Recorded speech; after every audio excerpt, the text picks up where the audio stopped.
ছেলেরা যদি 4টা বিয়ে করতে পারে তাহলে মেয়েদেরও 4টা কেন, মেয়েরাও বেশি করবে, কারণ মেয়েদের এনার্জি অলওয়েজ বেশি থাকে। ছেলেরা যদি 4টা বিয়ে করতে পারে তাহলে মেয়েরা পারবে না কেন?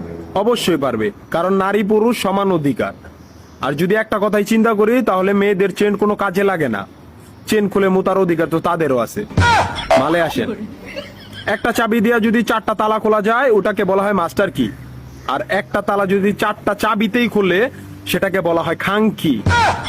ধরেন আপনি 4টা ইঁদুর পালেন, আপনার কাছে গর্ত আছে একটা, বাহিরে অনেক বৃষ্টি, বুঝেনি তো ওয়েদার ডিমান্ড, এখন 4টা ইঁদুরের একসাথে গর্তে ঢুকতে হবে, তখন আপনি কি করবেন? ধরলাম উপরে নিচে মিলাই আরো 2টা আছে, হ্যাঁ, তাহলে 4 নাম্বার ইঁদুরটা কই যাবো? কানের ফুটা দা না নাকের ফুটা দিয়া? হ্যাঁ, তার মধ্যে মাসের মধ্যে 7 দিন থাকে লকডাউন।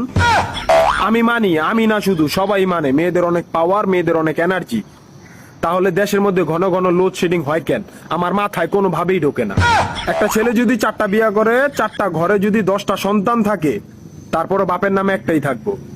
এখন আপনি যদি 4টা বিয়ে করেন, একটা সন্তান হয়, তাহলে বাপের নাম কি দিবেন? সলিমুদ্দিন, কলিমুদ্দিন, আনোয়ার, মনোয়ার, নাকি গড়ে মিলাইয়া জানোয়ার? আপনি কি নারী না ঢাকা শহরের লোকাল গাড়ি? 30টা সিট ফুল, 20 জন দাঁড়ানো, তারপরও বলে পিছনে সিট খালি, ওঠেন তাড়াতাড়ি, পিছনে সিট খালি, ওঠেন তাড়াতাড়ি। শুধু এই সমস্ত মেয়েদের কারণে পুরা নারী জাতির সম্মানহানি হয়।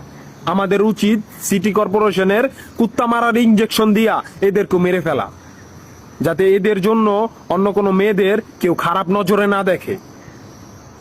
মা রানী কোনানকার।